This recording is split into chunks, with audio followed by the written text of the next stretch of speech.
Can you see my face, or am I too short? It's the most important part of this process. Yeah, nothing, our bloopers can't be X-rated, just because they're... Well... Hand placement. Hello, I'm Larry, and this is Carter's Country. Got Justin Carter with me here today, and we're going to talk about an exciting new offering from Springfield Armory. This is the Springfield Hellion. It's a Bullpup AR. The background of this gun comes from the VHS-2 made by HS Product in Croatia. If you're not familiar with HS Product, they've been a long-time successful partner with Springfield. They are the maker of the XD line of Springfield pistols. So they obviously make a good quality, tough, dependable gun. And the partnership between Springfield and HS Product goes back many, many years. It's been very successful, and I think this this Bullpup edition is going to definitely add to that success. Yeah, it's nice to see obviously new guns on the marketplace always, and this one in particular has a lot of cool features that is going to, I think, attract some people that may not have been in the whole Bullpup world into it pretty easily. I mean, yeah, some of the basics that I thought were really neat. First and foremost is it's fully ambidextrous. And actually, like, fully ambidextrous. Yeah, it's not just where you can use it either way.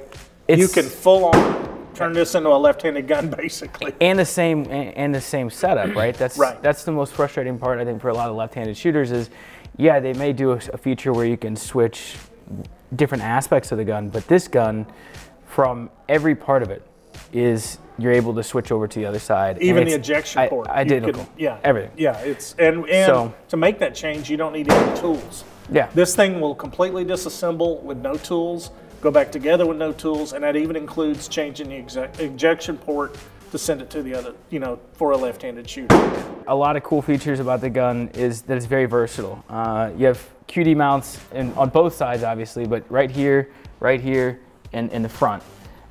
Which allows for a lot of your standard AR guys like to use different setups with their slings. This provides that solution, obviously. Yeah. Your slide. Even the charging handle. Your charging handle is up here. You can pull it back here, or you can pull it back here. So both sides ambidextrous. Safety, obviously ambidextrous. Another thing, just to interject real quick, that you don't see on any other Bullpup is the adjustable stock. Yeah. And another thing, basically a Bullpup is a gun where the action is actually behind the trigger. Your trigger's here, your action's back here. What that allows you to do, this, believe it or not, is a 16-inch barrel. It's just super compact. Yeah, the barrel starts all the way back here. So you're able to get a compact rifle like you would normally have to go to a shorter barrel to do, but you don't lose any velocity because you still got a full 16-inch barrel. Yeah, and I think they did a good job with putting a lot of AR component parts in. So for those guys who are traditionally AR guys, you can actually put any of your M-lock solutions on a foregrip. All your grips, the hand grip is actually a mag pull setup as well, so you have the ability to kind of work with anything that's out there, and including the mag well is here. Everything is built to be very versatile and very kind of universal, which is a rarity in, I think, this world especially. Yeah, the functionality speaks for itself. The modularity of it, you can change, as you said, you can put a different grip on here. The mag well itself, even, and again, without tools, you can take this mag well out. Right now it ships ready to receive a standard AR, like a mag pull, something like that. A magazine, you can actually change that out. The flexibility it gives you isn't something that you're used to on a Bullpup. Yep. Another thing, the sights, as you can see, when you're not using them, they are completely flush. Completely flush and flat.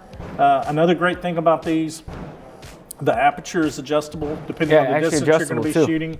You can change aperture on it, and it has a windage adjustment. So even if you decide to go keep the iron sights and not add a red dot or a scope, you're not locked into whatever those iron sights give you. These are really adjustable and really highly functional.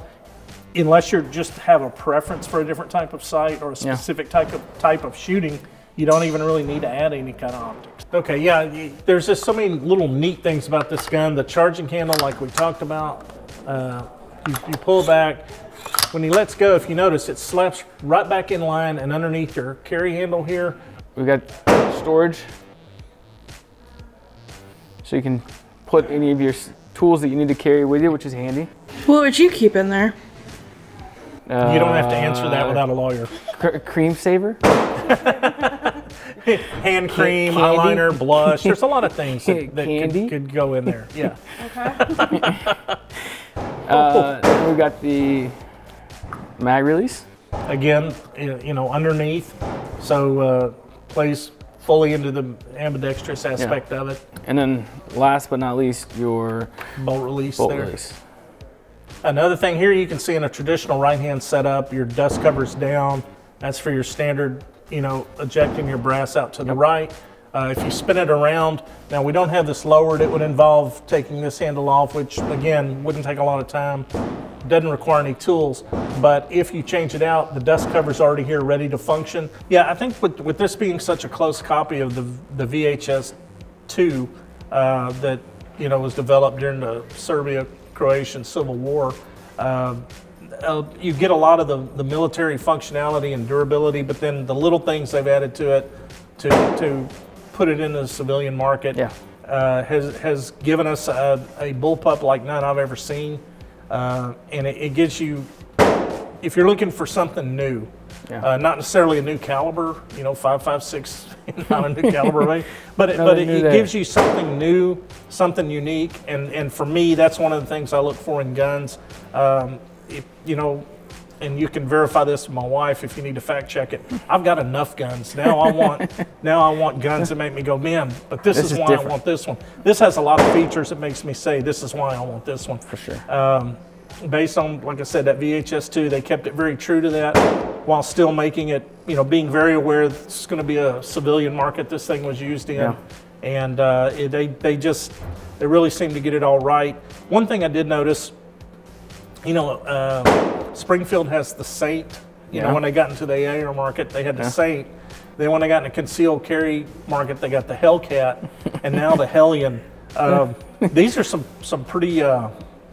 They're staying true to form, right? Yeah, there seems to be this line of you know, celestial sort of themes here. We've got Saints, Hellcats, Hellions.